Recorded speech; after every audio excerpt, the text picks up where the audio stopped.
Good morning বন্ধুরা, তোমাদের সবাইকে কেমন আছো তোমরা সবাই জানিও। আমি বেশ ভালোই রয়েছি। দেখো সকালবেলায় পাখি দিয়ে দিনটা শুরু হলো। এখানে কিন্তু দু রকমের পাখি রয়েছে, শালিক পাখি আর ঝগড়ুটে পাখি। সামনের দিকের যে ফ্যাকাশে পাখিগুলো ওগুলোকে ঝগড়ুটে পাখি কেন বললাম জানো? ওগুলো যদি বাড়িতে ক্যাচর ম্যাচর করে বলে কি বাড়িতে অশান্তি বাঁধবে। যদিও আমি এসব কথা বিশ্বাস করি না, সবাই বলে তাই আমি ভিডিওতে শেয়ার করলাম। গত কয়েকদিনের বৃষ্টিতে দেখেছো ছাদটার কি অবস্থা হয়েছে। এখানে একটু জল পড়লে আর অন্যমনস্কভাবে হাঁটলে আর দেখতে হবে না, একদম পুরো কি বলবো হাস্যকর ব্যাপার হয়ে যাবে কেউ দেখলে। কি ব্যাপার, তোমাদের সাথী তো আজকে সকালবেলায় কাজ শেয়ার করলো না। কাজ শেয়ার না করেই একটা শাড়ি পরে, সাজুগুজু তেমন করেনি, একটা দরকারে বেরোবে। অন্যদিন তোমরা ভিডিওতে দেখেছো এইভাবে বেরোলে রিলস করতে যাই ইনস্টার, তো আজকে সেরকমটা না, আজকে অন্য একটা দরকারে যাচ্ছি। তো সেই জন্যই হালকা পাতলা করে রেডি হয়ে নিলাম। আর ঘরের কাজ হয়েছে, আজকে ঘর ঝাড়াঝুড়ি চলবে, তো ওই জন্য আর ঘর মোছামুছির এখন কোনো পাট রাখিনি, ওগুলো পরে হবে। ঠাকুরের বাসন বের করা হয়ে গেছে, মা মাজবে। আর এদিকে দেখো আমরা যেহেতু গঙ্গার ধারে যাচ্ছি, তো সেই কারণে জলের ঢপটা নিয়ে নিল। জলও ফুরিয়ে গেছে, একদম ঢপ খালি। নিচেকার জলটা দেখো কি ঘোলা, নিচের দিকটার পলি জমে গেছে একদম জলে। আর সামনেই আমাদের লক্ষ্মী পুজো রয়েছে, দুর্গাপুজোর সপ্তমীর দিন, সেদিন তো গঙ্গা জল লাগবেই। তো ওই জন্য ওই মনে করলো, বললো কি চলো আমরা যখন গঙ্গার ধারে যাচ্ছি একবারে গঙ্গা জলটা নিয়েই আসবো। তো এই ঘাটটার নাম হচ্ছে নিদয়ার ঘাট। সবার মুখে শুনেছি শ্রী চৈতন্য মহাপ্রভু যখন সন্ন্যাস নিয়েছিলেন, যখন মাথা নাড়া করেছিলেন এই ঘাটে এসেছিলেন। তো এই ঘাটটার নাম হচ্ছে নিদয়ার ঘাট, আর এটা হলো মহাপ্রভুর জন্মস্থানের কাছেই একদম। তো এই ঘাটেই আমরা স্নান করতে আসলে, তো ওই জন্য আজকেও এই ঘাটেই আসা হয়েছে। গঙ্গার ধারের দরকার মিটিয়ে ফেলেছি। এবার ও ঢপে করে জল নিয়ে আসলো, জলটাও নেওয়া কমপ্লিট হয়ে গেছে। এবার বাড়ির দিকে যাব। আমি যখন আসছিলাম তখন ওকে বলছি কি গো, আমার একটা পছন্দের দোকান আছে, তুমি আমাকে খাওয়াতে নিয়ে যাবে কচুরি, ওইখানকার কচুরিটা খুব টেস্ট হয়। বলছে হ্যাঁ নিয়ে যাব না কেন। ওই জন্য ও আর আমি দুজনাই কচুরি খেতে চলে এসেছি। বহুদিন পর সকালবেলা কচুরি খাচ্ছি। আমার আজকে সবজি নেওয়ার সেরকম কোনো ইচ্ছা ছিল না। সুন্দর ডাকছে, বলে বৌদি ওই দেখো দেশি কলমির শাক এসছে, দাদা তো খায়। তো ওই জন্যই ভাবলাম কলমির শাক নিয়ে নিই। ওই হাতের কলমির শাক কাটা 10 টাকা দাম জানো। আর 3টে উচ্ছে নিয়ে নিলাম। তো এবার উচ্ছে ছাড়া উনি কলমির শাক খেতে চায় না। আর সত্যি কথা বলতে কি, শুধু ও কেন, উচ্ছে দিয়ে কলমির শাক ভাজা করলে আমারও ভীষণ ভালো লাগে খেতে। আর সুন্দর তো পটল হাতে করে দাঁড়িয়ে রয়েছে, চিংড়ি দিয়ে জমিয়ে রান্না করবে বলে। কয়েকদিন আগে ব্লগে শেয়ার করেছিলাম সোহিনী সকালবেলা খিচুড়ি বানিয়েছে, ওই হাঁড়িতে করে সেম ওই রকম খিচুড়ি ঢিল ঢিল। ও খিচুড়ি বানালে না জলটা বেশি দিয়ে ফেলে। আমাকে খেতে বলছিল, কিন্তু আমি কচুরি খেয়েছি, আমি আর আজকে খেতে পারবো না।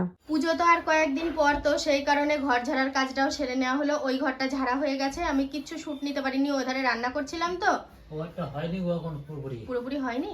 এবারটা সিলিংটা হলো, দেয়ালগুলো বাদ আছে, ওখানেও দেয়ালগুলো বাদ আছে। সাবধানে, হ্যাঁ তুমি একটা লম্বা টুলে উঠেছো কিন্তু। আচ্ছা এইগুলো খুলে রেখো তো, আজকে আমি রাত্রে ভিজিয়ে রাখবো, কালকে সকালে কাচবো। আজকে আর কাচার বেলা নেই, তো আজকে শুধু ঝাড়া পোছা হোক, যা যা কাচার আছে কালকে কেচে দেবো। পর্দা হ্যাঁ জানলার পর্দাগুলো। তো বেলা বেজে গেল 2:10। তো এই ঘরটা শুধু দেয়াল টেয়াল মুছেছে, এখনো ছাটপাট কালো প্রিন্টের শাড়ি, ছাটপাট মাত্র 450 টাকা। বুকিং নাম্বার দেওয়া আছে, বুকিং করে দিতে পারো।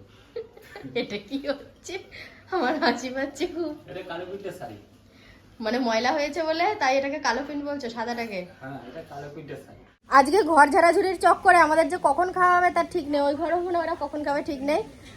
আমার তো রান্না কমপ্লিট হয়ে গেছে, মা বাবাকেও খেতে দিয়ে দিয়েছি। এখন যেগুলো ছড়ানো আছে ওগুলো পরিষ্কার করে নিই। কি গো আগে খেয়ে নিবা, বিকেল হয়ে যাবে আজকে। একটা ঘর পুরো বাকি আছে, তাহলে আগে খেয়ে নাও, দিয়ে আস্তে আস্তে বিকেল জুড়ে করো আর কি করবা, নাহলে আমারও বিশাল দেরি হবে কিন্তু। হ্যাঁ ওটাই ঠিক। খাবার বেড়ে নিয়েছি, তুমি শুধু লবণটা নিয়ে আসবা। হ্যাঁ আমি বসে পড়েছি। আচ্ছা আজকে রান্না করতে গিয়ে তেমন কিছু শেয়ার করা হয়নি, তো রান্নাগুলো দেখাই। অল্প কাঁকরোল ভাজা, কাঁচা কলা ভাজা, ও বলছিল করতে হবে না খাটনি বেড়ে যাবে, তাও করেছি, শুকিয়ে যাচ্ছে। উচ্ছে দিয়ে কলমি শাক, আর এই যে মাছের তরকারি শুধু, আলু টালু ছাড়া।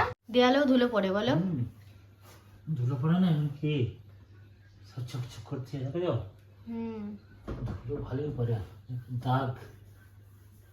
দাগগুলো চলে যাচ্ছে। আর বিছানার চাদরের ওপর সব রেখেছে। কি করব, অবশ্যই চাদরটা চেঞ্জ করব।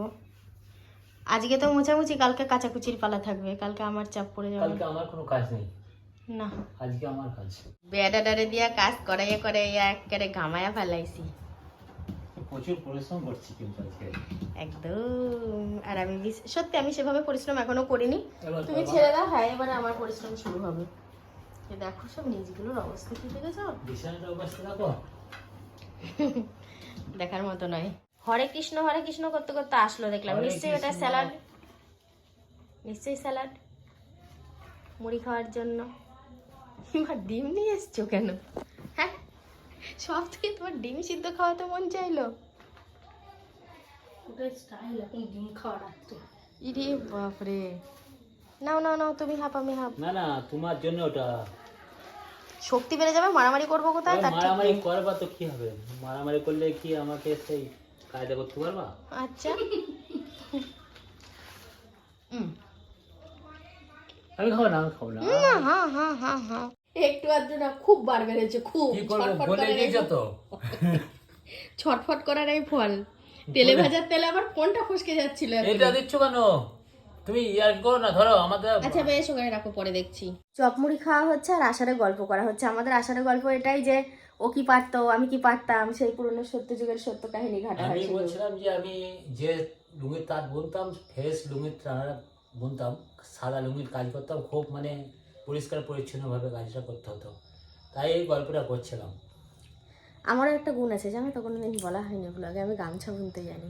আমার মায়ের তাঁত ছিল, তো মা যখন উঠে যেত আমি একটু করে বসতাম, দিয়ে ভয়ে ভয়ে বুনতাম, যদি মানে ওই সুতো টুতো কেটে যায়, কোনো সমস্যা হয় গামছায়, দিয়ে ওই করতে করতে শিখে গিয়েছি। কিন্তু আমি ওই টানতেই জানি ঝাপুর ঝুপুর করে, আমি সুতো টুতো গড়তে জানি না। আমি যদি সুতো কেটে ফেলতাম আমার মা মানে জুড়ে দিত। অনেকক্ষণ কোনো শ্যুট নেওয়া হয়নি, মাঝে অনেক কিছু ঘটনা ঘটে গেছে। আসলে কি বলতো, আমি অনেকক্ষণ শ্যুট নিতে পারিনি, তার কারণ হলো কীর্তন হচ্ছিল, তো কীর্তন দেখতে গিয়েছিলাম, তো সেই কারণে অনেকটা গ্যাপ গেছে। তারপরে এসে ধরো অনেক রাত্রে লাইভ করেছি, তারপরে এই যে আবার এখন ভিডিও শ্যুট নিচ্ছি। শাড়িটা চেঞ্জ করেই, কানের টানের কিচ্ছু খুলিনি, আমি ওই অনলাইন হয়েছিলাম, মেসেজগুলো চেক করছিলাম, খুলে ফেলি তোমাদের সাথে কথা বলতে বলতে কানেরগুলো। দিনের বেলায় ঠিক করেছি কানের পরবো না, রাত্রেবেলায় তো প্রত্যেক দিন লাইভের সময় ভারী ভারী কানের পরতে হয়, আর দিনের বেলা কানের না পরে থাকলে আমার ভাল লাগে। আর আমি তো শুলে বিছানায় আমি কানের পরতেই পারি না, নাহলে আমার সোনার রিং কানের আছে, আমাকে কোনোদিনও পরতে দেখেছে আজ অবধি? এতদিন ধরে ভিডিও করি কোনো দিন আমি সোনার রিং কানের পরি না। এই কানের কিন্তু আমার আগে থেকেই আছে, তাও পরি না, আমার ভাল লাগে না। যখন শোবো বেশ কান খালি থাকবে, খুব ভাল লাগে।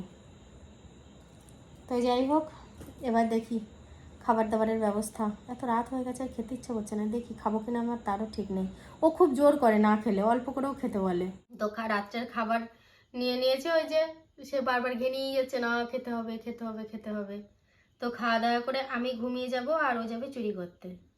হ্যাঁ। আগে করতাম চুরি, আগে ও চুরি করতো, লেবু, আম, বিশ্বাস করো। ফল। আজকের দিনে ও প্রত্যেক বছর আগেও চুরি করতো, লোকের কাছে তাল কুল বেল নারকেল কোনোটাই বাদ দিত না, গালও খেত। পাশের বাড়ি একজন বুড়ি ছিল, খুব গাল দিত। ঠিক করতো। এখন যদি ওরকম সিস্টেম থাকতো না, ও চুরি করতো, আমি বলে দিয়ে আসতাম, গিয়ে দেখো। এখন বলতে হতো না, এসে তোমাকে বলতো সাথী আগে ক্যামেরাটা চেক করো তো, দেখো তো কে চুরি করেছে। সত্যি আজকে তো, এখন তো 12:30 ধর 1:45 ধরে বেজে গেছে, আর ঘন্টা দেড়েক দুয়েক পর থেকেই দুমদাম করে বাজি ফুটবে। আমাদের এখানে মহালয়ায় সারা রাত্রির সব কত ছেলে পেলে জাগবে বলো, কেউ কেউ পিকনিক করছে, বাজি ফাটাবে, সকাল হলে সব ঘুমাবে। তো আমি খাওয়া দাওয়া করে নিই, খাওয়া দাওয়া করে ঘুমিয়ে যাব। আর আমার কর্তাও ঘুমাবে, আমি মজা করলাম ওর সাথে, ও অনেক আগে মানে চুরি করতে চুরি এই চুরি কথাটা কেমন লাগছে না শুনতে? চুরি বলতে কিন্তু অনেক রকম বোঝায়। আজকে হচ্ছে অমাবস্যা, মহালয়া অমাবস্যা, আজকে চুরি করলে গাল দিলে কোনো গাল লাগে না, আচ্ছা। ঠিক আছে? ছেলেপেলেদের যেটা মন ছিল আগে, হুম। তা আমরা নারকেল ডাব এসব চুরি করতাম আর খেতাম, বাইরে তো নিয়ে আসতাম না। রাস্তায় রাস্তায় যা হতো, বাইরে তো নিয়ে আসা তো কেটনই হবে। তো বন্ধুরা যাই হোক, আজকের ভিডিওটা এখানেই শেষ করলাম। তোমরা সবাই ভালো থেকো, দেখা হচ্ছে কালকে থেকে। সবাইকে গুড নাইট।